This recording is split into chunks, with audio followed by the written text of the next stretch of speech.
नमस्कार, आदाब। Crime petrol dial 100 में आप सबका स्वागत है।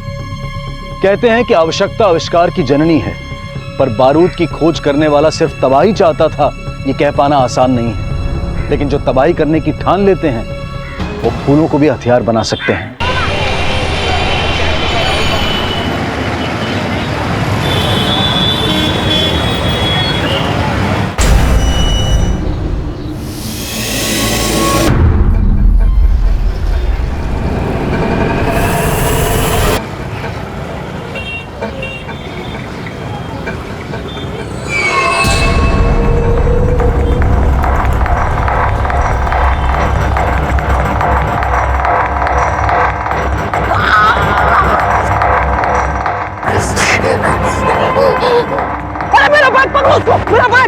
मेरा बैग लेके भाग गया वो। क्या हुआ? पता नहीं, मेरे को सुई चुभाया, मेरा बैग लेके भाग गया।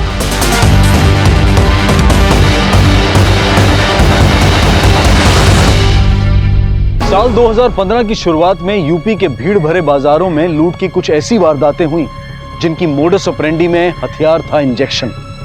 एक के बाद एक होते इन हादसों से उन खौफजदा लुटेरों का नामकरण हुआ इंजेक्शन गैंग। इस केस में विक्टिम ऐसी आपबीती से गुजर रहा था कि उसे भनक तक नहीं हुई कि कोई पीठ पीछे ऐसे मुखौटे में था जिसकी तलाश में पुलिस वालों की नींदें भी उड़ने वाली थी।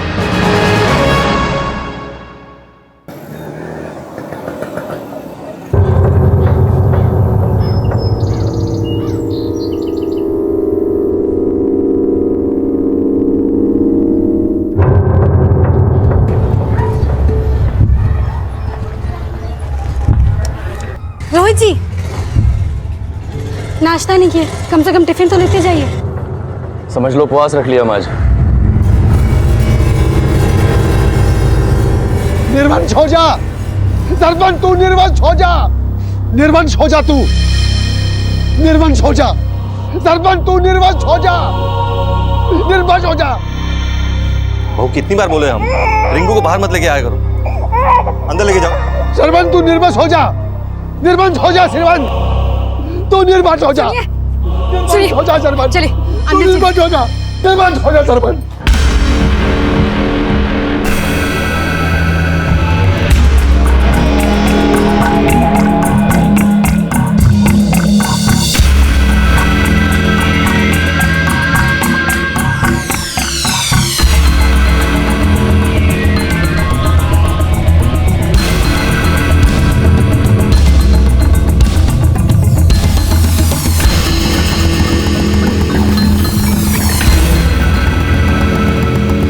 अरे रोहित, क्या हुआ तुझे? इतना अपसेट क्यों है? घर से झगड़ा करके आया क्या तू?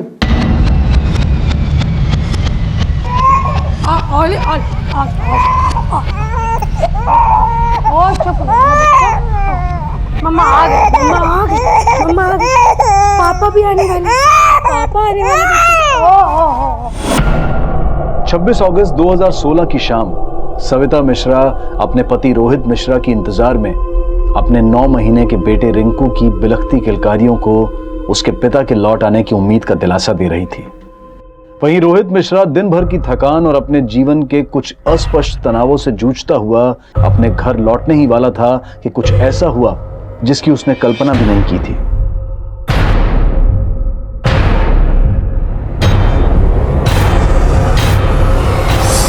क्या हुआ? पता नहीं यार, कुछ चुभा। चुभा? ऐसे खून निकल रहे हैं। पर्स मोबाइल चेक कर एक बार। हाँ सब है, चल चलते हैं।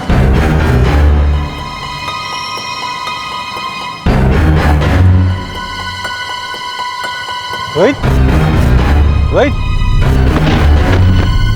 रोहित, रोहित, रोहित,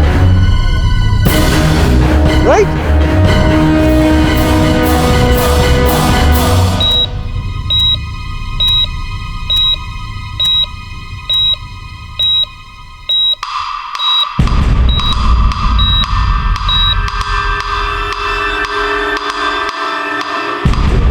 हुआ राहुल?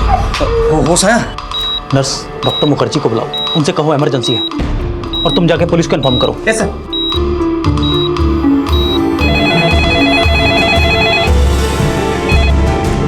हेलो। डॉक्टर साहब कैसा है हमारा बेटा? कंडीशन ठीक नहीं है, पेशेंट कोमा में चला गया है।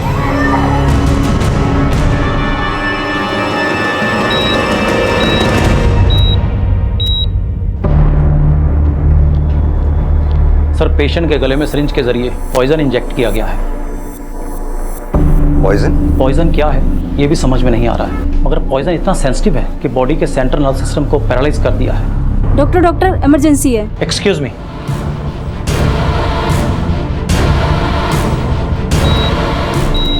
सिस्टर, इंजेक्शन रेडी करो।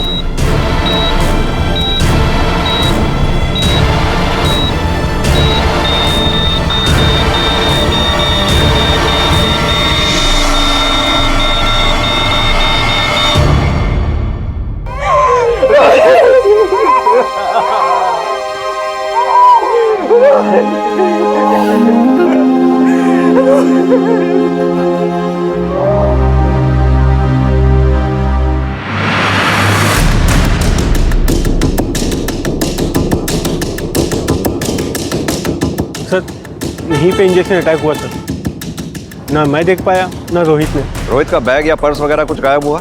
नहीं सर, कुछ गायब नहीं हुआ। सर, आसपास कोई सीसीटीवी नहीं मिला। सिरिंज अटैक करने वाले को भी किसी ने विटनेस नहीं किया।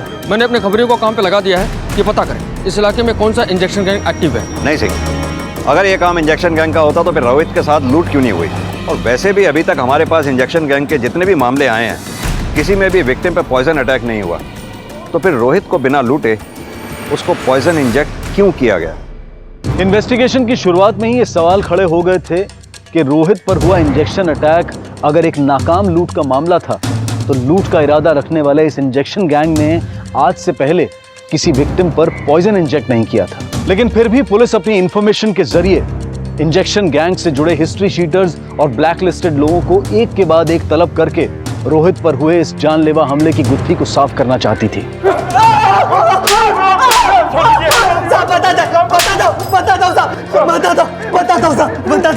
साहब, हमारे सिरिंज में तो सिर्फ पानी होता है, डिस्टिल वाटर साहब। सारे आदमी वहाँ जहर से मर गया और तू पानी पानी कर रहा है। साहब, हमने उस आदमी को सुई नहीं छुपाई साहब। हमारी कोई नियत नहीं है किसी को भी मारने की साहब।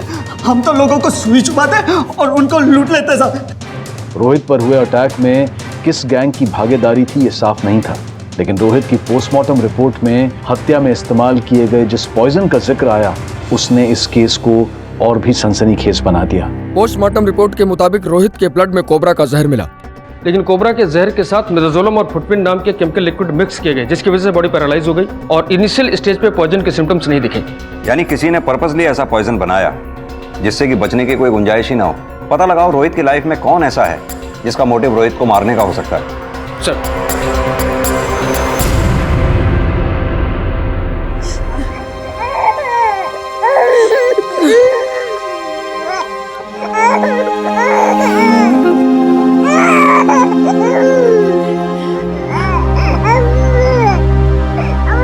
निर्वंश हो जा तू, निर्वंश हो जा तू।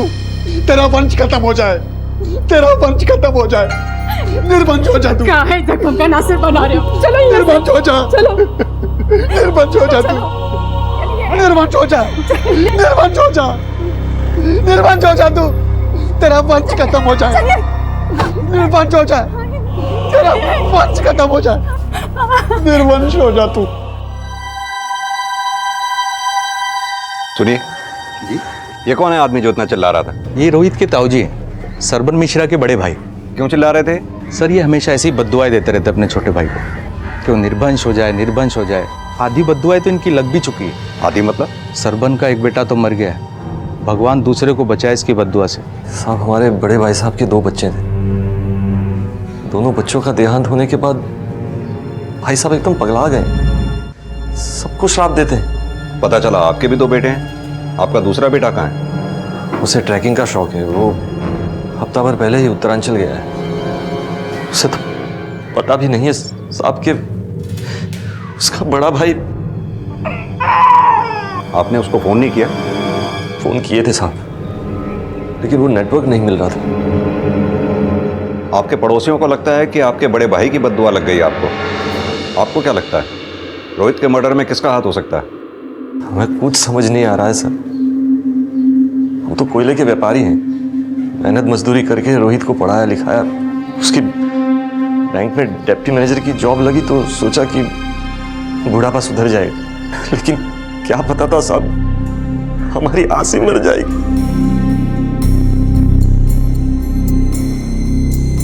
सविता जी, आपको किसी पे कोई शक?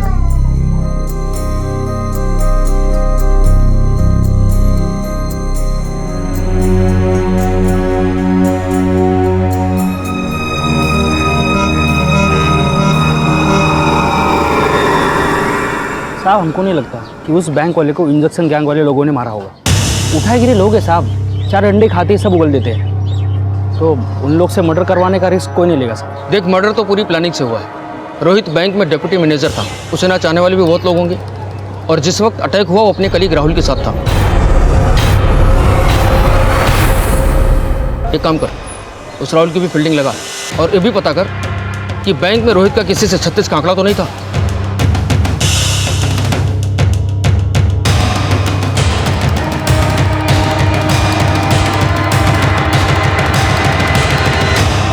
सुनिए साहब,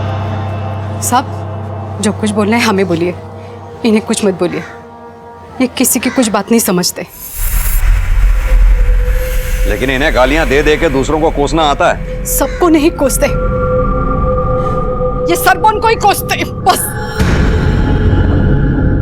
उसे ही क्यों? खा गया वो हमारे बच्चों को।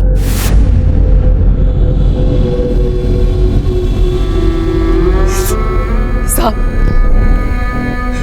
20 साल पहले की बात है, जब हम गांव में थे, हमारे बच्चे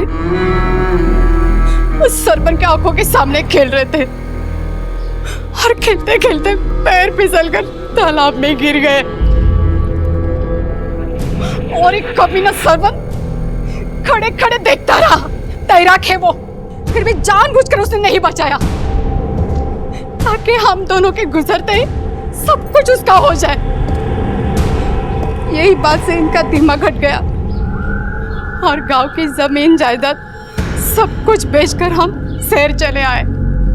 तो ये मरतूत ये भी पीछे पीछे चला आया।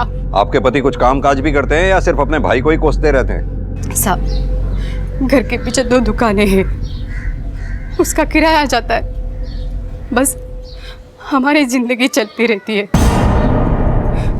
पर अब कुछ नहीं रहा, अब मौत का इंतजार है।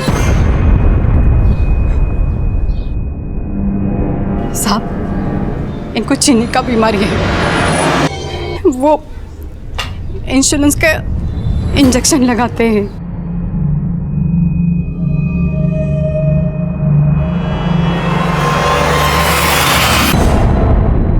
मोहल्ले वाले कह रहे हैं ये दर्शन पागल है, लेकिन ये इंजेक्शन खुद ले रहा है। कहीं ऐसा तो नहीं कि रोहित के मर्डर में दिमाग इसी का हो? सिर्फ देहाती है, कोबरा के जहर का बंदोबस्त तो कर ही सकता है। इस दर्शन की पूरी हिस्ट्री निकालो, पता करो क्राइम सीन पे इसे किसी ने देखा था क्या। सर, पुलिस एक तरफ ये जानने में जुट गई कि कहीं रोहित के पिता के बड़े भाई की बद्दुआ में किसी अपराध की मंशा तो नहीं छिपी थी। वहीं पुलिस इन्फॉर्मर्स के जरिए ये भी पता लगाया जा रहा था कि कहीं रोहित के मर्डर का एंगल रोहित के कामकाज से तो नहीं जुड़ा था। लेकिन फिलहाल पलड़ा रोहित के पिता और उनके भाई की पुरानी रंजिश का ही भारी था।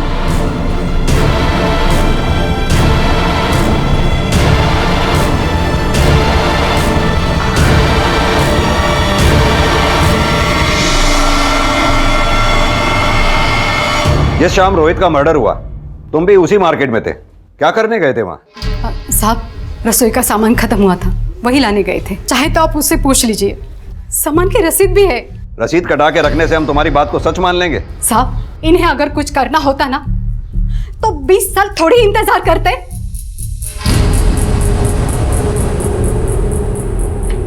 सर, रसीद सही है, रसीद पर 4 बजे का टाइम है, जबकि रोहित पर अटैक शाम को 5 बजे हुआ है। दर्शन उसकी पत्नी पार्वती 5:30 बजे घर गए। गुप्ता, उस बाजार से दर्शन और पार्वती के घर की दूरी ज्यादा से ज्यादा आधे घंटे की है। हो सकता है उन लोगों ने 4 से 5 बजे तक वहां इंतजार किया हो और फिर रोहित पर अटैक करके वहां से चंपत हो गए हैं। लेकिन सर, कोई एविडेंस नहीं है। उसके घर से सिर्फ इंसुलिन मिला है, क्राइम सीन पे भी उसे नहीं देखा गया है। इवन रोहित का दोस्त राहुल ने भी आइडेंटिफाई नहीं किया। लेकिन गुप्ता, किसी ना किसी ने तो दुश्मनी निकाली ही है। दुश्मनी का तो पता नहीं साहब, हाँ, लेकिन बड़े भाई साहब पागलपन में बद्दुआ तो देते हैं। सरपंच तू निर्वंश हो जा, निर्वंश हो जा। पागलपन में हमारे बेटे को मार दिए हो तो सब उसका कोई अंदाजा नहीं है हमें। अगर आपके बड़े भाई साहब आपके पहले बेटे रोहित को मार सकते हैं तो वो दूसरे बेटे बॉबी को भी मार सकते हैं। आपने बॉबी को फोन किया? हाँ साहब, आज सुबह दोबारा किए थे लेकिन लगा नहीं। एक काम कीजिए, हमें बॉबी का फोटो और फोन नंबर दीजिए। अभी लाते हैं।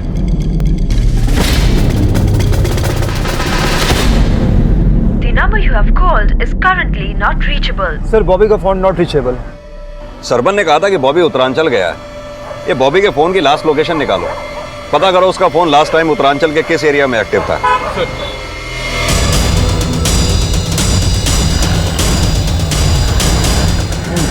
साहब, रोहित का कोई भी बैंक वाला ऐसा नहीं है जिसने रोहित से दुश्मनी निकाला हो, लेकिन 6 महीने पहले था। रोहित ने उसके साथ अपने साले को भी अंदर करवाया था। साला?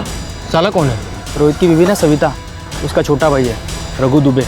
साहब वो बैंक वाला अभी तक जेल में सड़ रहा है, लेकिन ये 15 दिन पहले बाहर आया है। सुनने में आया कि 1 नंबर का गंजड़ी साहब, सुई से ड्रग लेता है साहब। क्या पता वही सुई चुभा दिया होगा जीजा को।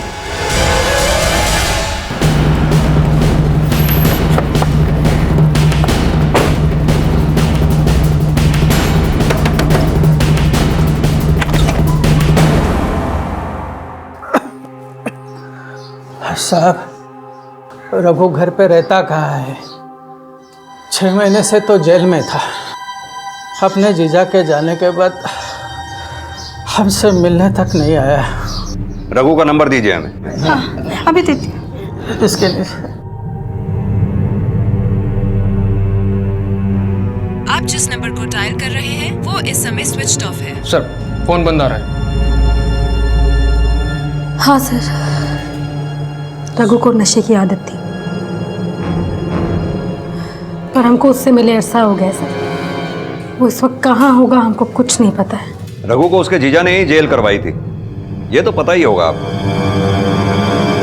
हाँ सर, बात ये था कि रघु अपना टैक्सी डालना चाहता था और उसी चक्कर में रोहित जी से वो उनके बैंक से लोन निकलवाने के लिए कहता रहता था।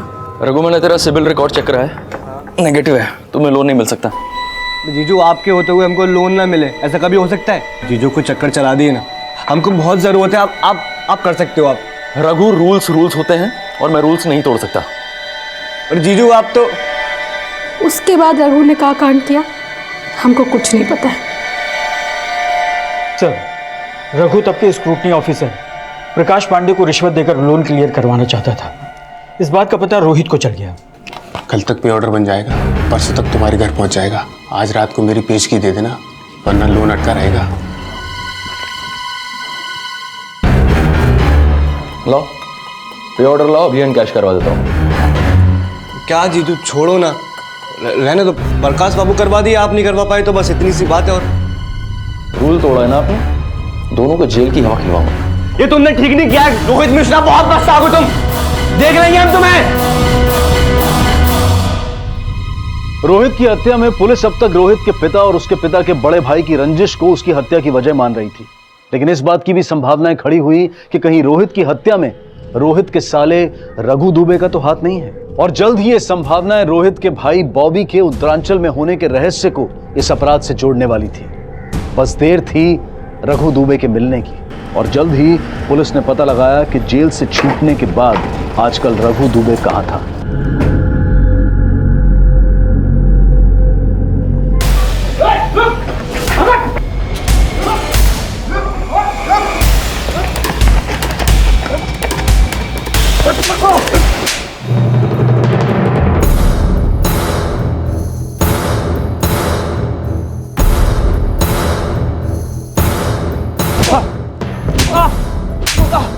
अपने जीजा को।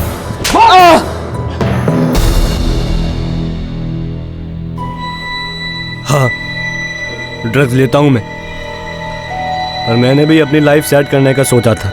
बोला था टैक्सी डालना है, लोन करवा दो, लेकिन वो जीजा, हट, काहे का जीजा। 6 महीना जेल में रहना पड़ा, नशा मुक्ति करना पड़ा, और जेल से बाहर आते ही अपने जीजा को मुक्ति दे दी। अरे बाजार में उसे सुई चुभो दी, जहर कहां से लाया था? अब आप क्या मुझे वो इंजेक्शन गैंग वाला समझ रहे हैं? अपने नशे के इंजेक्शन लगाते में हाथ कांपते हैं मेरे। और आपको लगता है कि मैंने भरे बाजार में उसके जहर का इंजेक्शन लगा दिया? सिंह, इसका नशा उतारो अच्छी तरह से, तभी उगलेगा ये। साहब मैंने कोई मर्डर नहीं किया। ये जहर वहर मेरे समझ के बाहर है बिल्कुल। इस सब के पीछे जीजा के भाई का हाथ है। अब वो भी सुई से ड्रग्स लेता है। वो भी ड्रग्स लेता था? जीजा को बड़ा गर्व था अपने भाई पर, फिर मैंने उसे नशेड़ी बना दिया।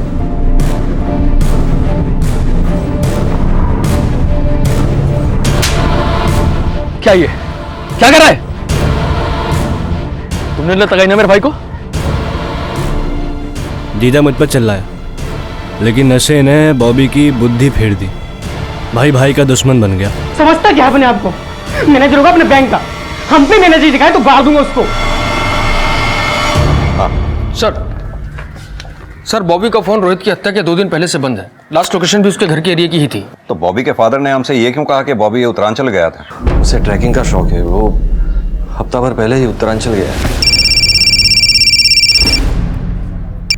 हाँ बोल। साहब एक इम्पोर्टेंट खबर मिली है। सब बॉबी तो हमको यही बोल के गया था कि उत्तरांचल जा रहा है ट्रैकिंग के लिए। बॉबी का फोन पिछले 1 हफ्ते से बंद है और आप कह रहे हैं वो उत्तरांचल में है। कहीं ऐसा तो नहीं कि बॉबी ने ही रोहित को मारा हो और आप बचा रहे हैं उसे? ये क्या बोल रहे हैं सर? बॉबी अपने भाई को मार ही नहीं सकता सर। क्यों सविता जी, आपको भी यही लगता है?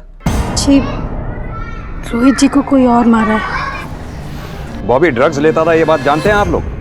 हाँ साहब, इसका भाई रघु है ना, उसी की संगत में भटक गया था वो। लेकिन साहब हम संभाल लिया था उसको। अगर आपने बॉबी को संभाल लिया था तो फिर रोहित आपको छोड़कर क्यों जाना चाहता था?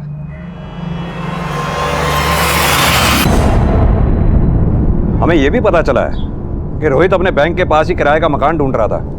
बता सकते हैं क्यों? साहब वो बॉबी की हरकतों से ही परेशान था, इसीलिए अपनी बीवी के साथ अलग रहना चाहता था। लेकिन साहब हमने बात किए थे, मना लिया था, वो अपना फैसला बदल चुका था। वो अगर रोहित ने अपना फैसला बदल लिया था तो फिर किराए के मकान के लिए उसने टोकन मनी क्यों दी? सविता जी, रोहित बॉबी की वजह से ये घर छोड़कर जाना चाहता था या वजह कुछ और ही है? बॉबी की वजह से। ये बॉबी का फोटो, ये उसका मोबाइल नंबर, ये 2 चीज़ और 2 इन्फॉर्मेशन।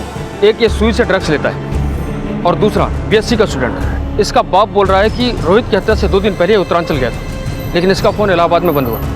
तो देख जरा, कहाँ मिलेगा ये? ठीक है साहब, देखता हूँ। एक बच्चा हम खो चुके हैं, बॉबी को ढूंढ लीजिए प्लीज। सब सच में कहते हैं हमें कुछ नहीं पता। हमें तो लगता है साहब कि इस यमदूत ने कुछ किया है। निर्वंश हो जाएगा तू। निर्वंश हो जाएगा तू। मुझे निर्वंश करेगा? मुझे निर्वंश करेगा? मुझे निर्वंश करेगा?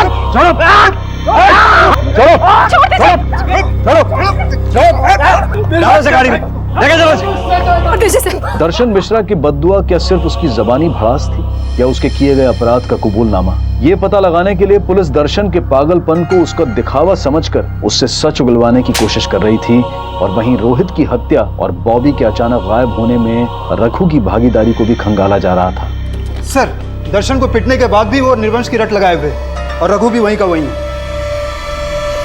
साहब, ये रिपोर्ट देखिए साहब, उनकी दिमागी हालत ठीक नहीं है साहब, उन्हें कुछ नहीं किया है साहब। देखिए रिपोर्ट देखिए साहब। ये रिपोर्ट दिखाकर तुम साबित क्या करना चाहती हो? कि पागल आदमी मर्डर नहीं कर सकता? उनका शरीर देखिए, बीमारी से शरीर उनका आधा हो रखा है, अब चलते चलते हाथ नहीं लगते हैं साहब। हमारी मानो तो रोहित की बीबी के गिरबान में झाँक कर देखो, खोट वही है। तुम कहना क्या चाहती हो? साहब वो शादी के वक्त पेट से थी और शादी के बाद 7 महीने में उसे बच्चा हुआ। आपको यकीन नहीं तो आप पता कर लो।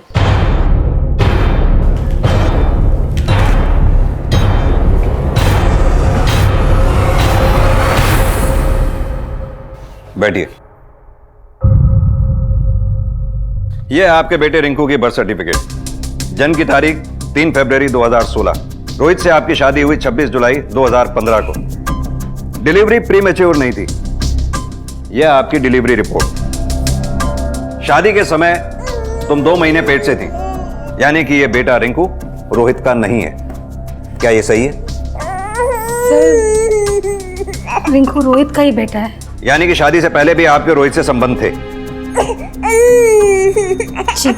सर रोहित और सविता की शादी जुलाई में हुई थी, लेकिन शादी पक्की फरवरी में ही हो गई थी। तभी से दोनों मिलते रहे और घर उसी में रह गया। सर ऐसी वैसी कोई बात होती तो रोहित मुझे बता देता पहले ही। तो आप ये साफ कर रहे हैं कि रोहित के मर्डर से उसकी बीवी सविता का कोई लेना देना नहीं? सर मुझे जरा भी शक होता तो मैं आपको सब कुछ पहले ही बता देता था।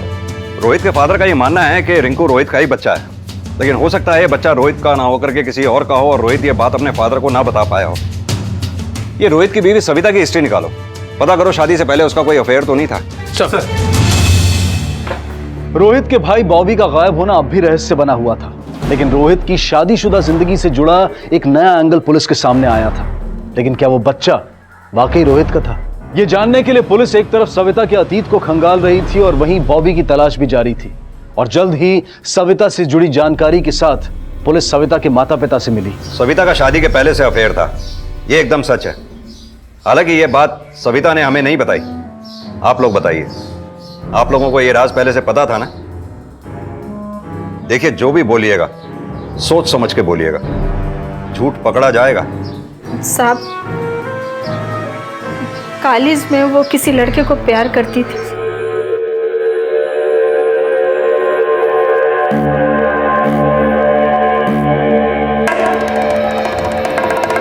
भाई गांजा पी के घूम रहता है और तू दूसरी जाति के लड़के के साथ इश्क लड़ा रही है। घर की मान मर्यादा की कोनो फिक्र है कि नहीं? माँ साकेत बहुत अच्छा लड़का है माँ। पापा वो हमसे शादी तक करना चाहते। चुप कर एकदम। बाप का कैंसर का इलाज करने का पैसा नहीं है और तू मैं वो पापा के इलाज के लिए पैसे तक दे रही हूँ। चुप कर बेशरम, कहाँ बके जा रही है हैं? अरे दिमाग तो ठीक है तुम्हारा? आप बैठिए। अरे कैंसर वा नहीं, इन बच्चों की हरकत ही हमारी जान ले ली है। पापा ऐसा मत कहिए प्लीज। साकेत तो खबरदार उसका नाम लिया हमारे सामने तो। अरे आज तुम्हें फंसाने के लिए वो पैसे दे रहा है और कल पैसों के लिए तुम्हें बेच दिया तो? पापा ऐसा बस जाओ अंदर जाओ।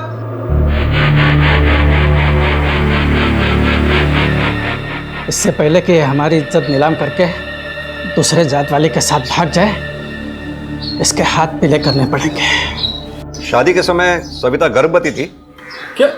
ये क्या बोले हो साहब आप? ऐसा कुछ भी नहीं था। देखिए आप लोग हमसे कुछ छुपा तो नहीं रहे ना? ऐसा ना हो हमें बाद में पता लगे कि आप लोगों ने हमसे कुछ छुपाया है, अच्छा नहीं होगा फिर। सविता के माता पिता के बयान से साफ था कि शादी से पहले सविता ना सिर्फ साकेत नाम के एक लड़के से प्यार करती थी बल्कि उससे शादी भी करना चाहती थी। और यह भी साफ था कि रोहित से शादी से पहले से ही सविता गर्भवती थी। सविता के माता पिता के बयान की पुष्टि करने के लिए पुलिस ने सविता के प्रेमी साकेत को पूछताछ के लिए बुलाया। ये बात सच है साहब कि हम सविता से प्यार करते थे, लेकिन सविता की फैमिली ने शादी की इजाज़त ही नहीं दी और हमारी फैमिली ने भी। उसके बाद हमारी शादी कहीं और तय हो गई। शादी के बाद सविता से मिलना हुआ? सर एक ही शहर में रहते हैं, कभी कभी आमना सामना हो जाता है, लेकिन वो अपनी गृहस्थी में बिजी है और हम अपनी। उसकी गृहस्थी तो उजड़ गई। मतलब सर? उसके पति का मर्डर हो गया। तुम्हें नहीं पता? नहीं साहब, ये कब हुआ? लेकिन ये तो तुम्हें पता होगा कि शादी से पहले ही तुमने सविता को प्रेग्नेंट कर दिया था। सर आप ये सब क्या बोल रहे हैं? हम उससे प्यार करते थे और हमारे बीच में कोई फिजिकल रिलेशन नहीं बना। साकेत का बयान सविता का पक्ष मजबूत तो कर रहा था, लेकिन सविता एक ऐसे चक्रव्यूह में फंसी थी जहां चारों तरफ से उंगलियां उसी के चरित्र पर उठने वाली थी। और जब एक औरत ऐसी परिस्थिति में होती है तो सच और झूठ चाहे जो भी हो, लेकिन उसका घेराव हमेशा शक की नजर से ही किया जाता है। और जब शक सच्चा साबित होता है तब अक्सर झूठ को मजबूरी बताया जाता है, और मजबूरी सिर्फ कायर ही नहीं, कभी कभी अपराधी भी बना देती है। साहब इस बॉबी का कोई इन्फॉर्मेशन नहीं निकाल पा रहा हूँ, लेकिन इसके भाई रोहित की एक बात पता चली है। पता चला है कि वो किसी क्लिनिक में जाता था। क्लिनिक? कौन सा क्लिनिक? साहब वो गुप्त रोगों वाला क्लिनिक।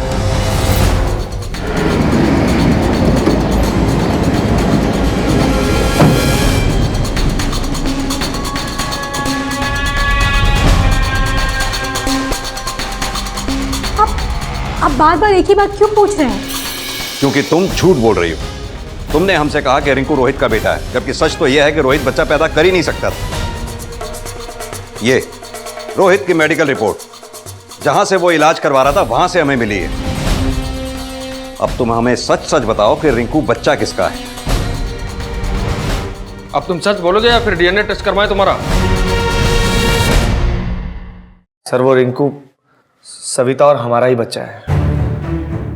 हम शादी से पहले ही प्रेग्नेंट थे। इसी चक्कर में माँ बाप ने जल्दी जल्दी में रोहित जी से शादी करवा दी। लेकिन तुम्हारे पेरेंट्स ने तो कहा था कि उन्हें तुम्हारी प्रेगनेंसी के बारे में कुछ नहीं पता था।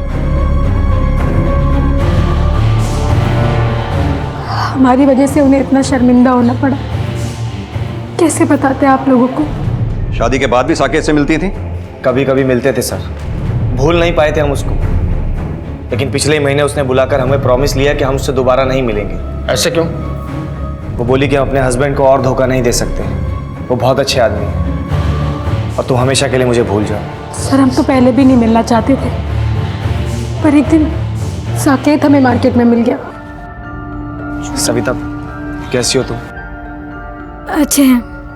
लेकिन हम अच्छे नहीं हैं तुम्हारे बगैर। देखो साकेत, अब तुम्हारी भी शादी हो चुकी है और हमारी भी। लेकिन हम दोनों प्यार करते हैं। तुम हमसे एक बार कह दो, हम अपनी बीवी को तुम्हारे लिए छोड़ सकते हैं। पर हम ऐसा कुछ नहीं कर सकते साकेत। बेहतर होगा तुम हमें भूल जाओ। देखो हमें अवॉइड मत करो, वरना हम जाके तुम्हारे पति को सब बता देंगे।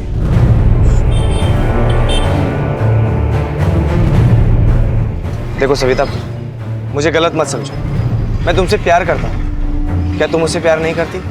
सर हमें समझ नहीं आया कि खुद को रोकें या क्या करें, और हम आए दिन साकेत से मिलने लगे। और एक दिन रोहित जी के पापा को हम पे शक हो गया।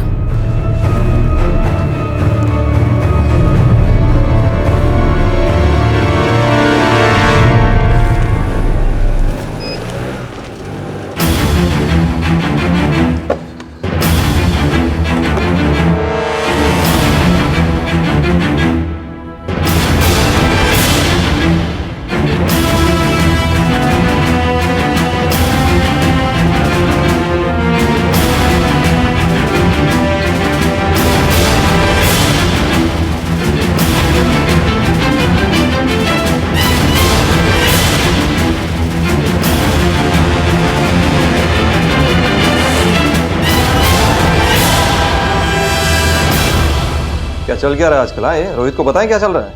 वो हमें डांट नहीं रहे थे, बल्कि हमें ब्लैकमेल करना चाहते थे। पापा जी वो हम पापा जी वो जूम करें? पापा जी वो हम। अरे डरो मत, नहीं बताएंगे। लेकिन फिर तुम्हें भी हमारे साथ। पापा जी ज्यादा ताव मत दिखा, वरना सारे फोटो भेज देंगे रोहित को। पापा जी अरे डरो मत, छोड़िए हमें। डरो मत, कुछ नहीं होगा। अरे कुछ नहीं होगा, नहीं भेजेंगे फोटो। उन्होंने हमें इतना मजबूर कर दिया कि हम कुछ नहीं कर पाए। और रोहित जी की एब्सेंस में वो हर रोज हमारे साथ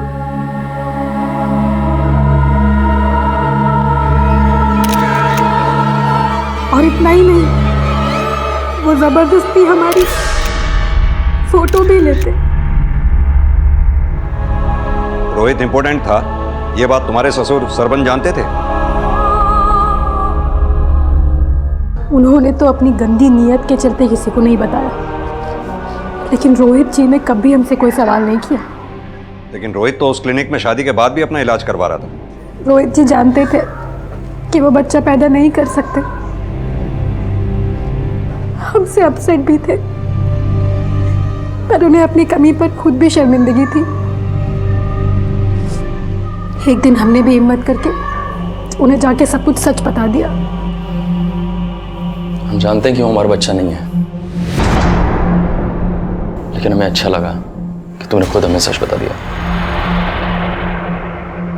पर हम आपसे कुछ और बात भी करना चाहते हैं, आपके पापा के बारे में। हम ये भी जानते हैं। क्या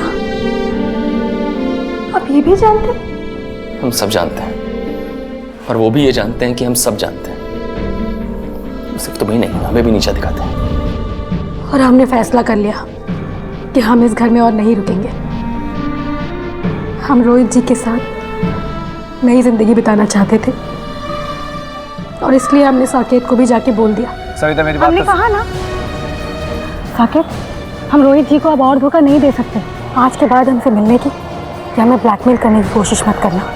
सविता सर, हमने उसकी फीलिंग्स की कदर की, अब फिर दोबारा हम उससे कभी नहीं।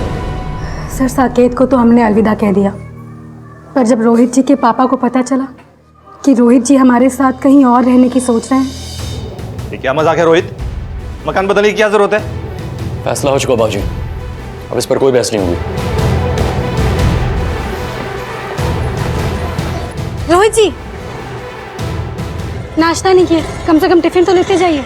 समझ लो उपवास रख लिया हम आज। पर इससे पहले कि हमारी जिंदगी सुधरती, रोहित जी चले गए। सर हमको तो लगता है रोहित जी के पापा ही मारे रोहित जी को, राक्षस से मारे। बॉबी को भी वही मारे। बॉबी को?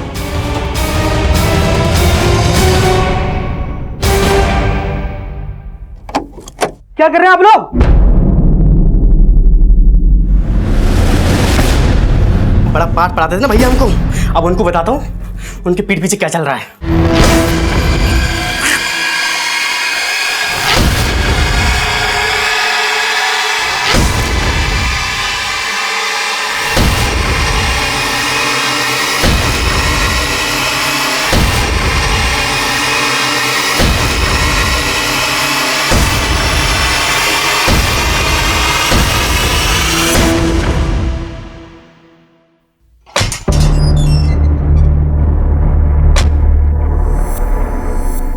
हाँ ठीक है ना शुक्ला जी, बात करते हैं बाद में। शुक्ला जी हम बाद में फोन करते हैं आपको। लेके जाओ इसे। अरे सर चल। अरे सर हमने क्या किया लेकिन?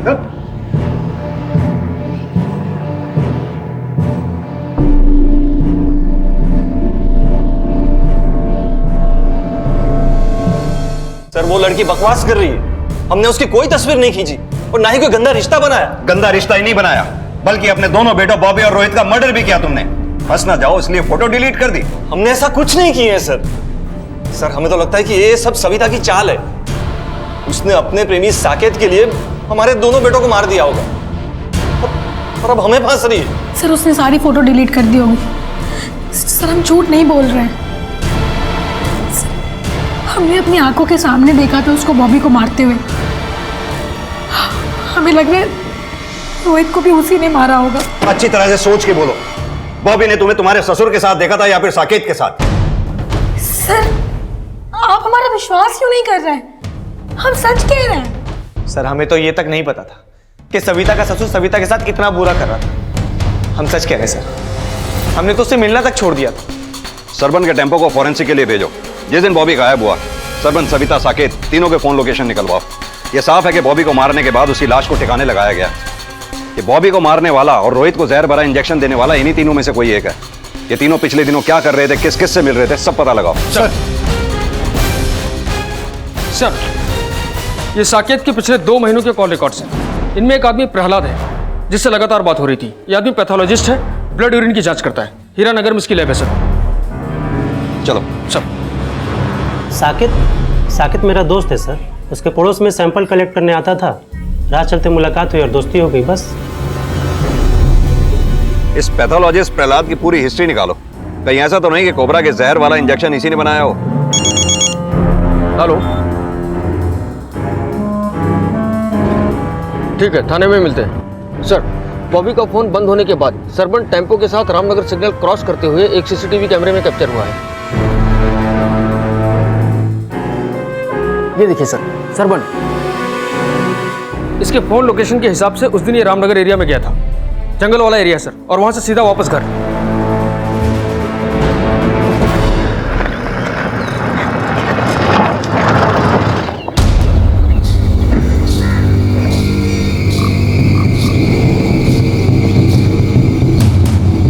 सर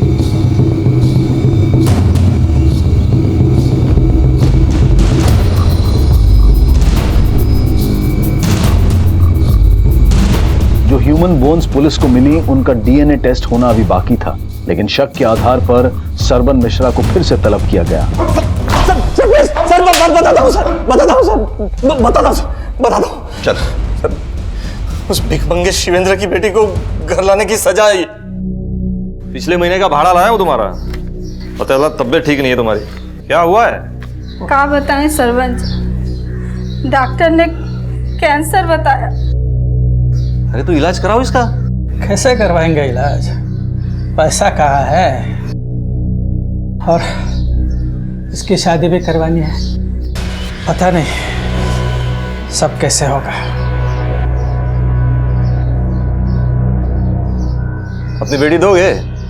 मतलब देखो, सारा इलाज मैं कराऊंगा, सारा खर्चा, ये घर का महीने का खर्च सब दूंगा। आप कैसे बात कर रहे हैं? आपके बेटे की उम्र की है वो? अरे मेरा बेटा है इसकी उम्र का, उससे ब्याहते हैं ना। अरे मुंह मीठा कराओ, अब तुम हो गए हो मेरे ससुर समधी। अरे क्या देख रहे हो? ये पकड़ो, अरे ये लो। उसके इलाज का पैसा दिया हमने, और बदले में उसकी बेटी की इज्जत लूटी, उसके साथ जबरदस्ती की, बहू की मर्यादा का उल्लंघन किया, अपने बेटे की हत्या की। सिर्फ बॉबी को मारा है सर, सिर्फ बॉबी को मारा है हमने सर। रोहित को नहीं मारा हमने सर, रोहित को हमने नहीं मारा सर, हम सच बोल। सरबन ने मान लिया था कि बॉबी की हत्या उसने की थी, लेकिन रोहित की हत्या के षड्यंत्र में एक नहीं 2 लोगों की भूमिका थी। सर आपको गलतफहमी हो रही है सर, हमने कुछ नहीं किया। तेरे उस पैथोलॉजिस्ट दोस्त प्रहलाद की सारी हिस्ट्री निकाल ली है हमने। डीएनसी बैंक में अकाउंट है आपका? जी। 25 तारीख को 1.5 लाख रुपए, 27 तारीख को फिर 1.5 लाख रुपए आपके अकाउंट में क्रेडिट हुए। कहां से आए थे इतने पैसे? और प्रहलाद ने मान लिया है कि तूने ही रोहित को मारने के लिए उसे पैसे दिए थे। हाँ, हमने ही रोहित को मरवाया। हमें लगा कि रोहित को अगर रास्ते से हटा देंगे तो सविता को हम तक आने में कोई दिक्कत नहीं होगी। हमारी शादी वहां हुई जहां प्यार नहीं था, और जहां प्यार था वो हमें मिली नहीं। सविता को मिलने के लिए हमने ब्लैकमेल किया, जबरदस्ती की। अगर वो रोहित, उस रोहित के चक्कर में आके सविता ने हमसे मिलना बंद कर दिया, और फिर हमें लगा कि रोहित को रास्ते से हटाना हो, वो भी हमेशा के लिए। अखबार में खबर छपी थी, सिरिंज अटैक, और हमने इंटरनेट पर भी पढ़ा था कि सेकेंड वर्ल्ड वॉर में एक ऐसा जहर इस्तेमाल हुआ था जो सिरिंज से दिया जाता है, और जहर भी ऐसा कि कोई ये ना पता लगा सके कि आदमी की मौत कैसे हुई। एक पैथोलॉजिस्ट प्रहलाद हमारे पड़ोस में आया जाया करता था, हमने उससे दोस्ती कर ली। हमारे बहुत मनाने के बाद हमारी उससे 3 लाख रुपए में डील तय हुई, और उसी ने हमारे लिए वो इंजेक्शन बनवाया।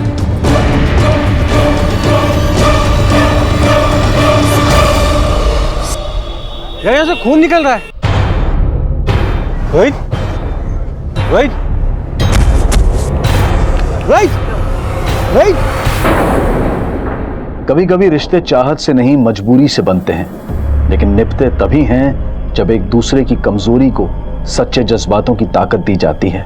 रोहित और सविता ने एक दूसरे की कमी को इसी भावना से स्वीकार तो कर लिया था, लेकिन बुरी नीयत रखने वालों ने उन्हें ये नियति दी, और वो चाहकर भी एक दूसरे के पूरक नहीं बन पाए। कहते हैं कि औरत बड़े से बड़ा दर्द बर्दाश्त कर सकती है, लेकिन गलत सह के सहनशील बनना और उसे मजबूरी मानकर खामोश हो जाना, ये सही नहीं है। इसी विचार के साथ अब मैं अनूप सोनी आपसे विदा लेता हूं। फिर मुलाकात होगी अगले एपिसोड में एक और चौंका देने वाले केस के साथ। तब तक अपना और अपने परिवार का ख्याल रखें और देखते रहें क्राइम पेट्रोल डायल 100। सबक एक को सीख हम सबको। जय हिंद।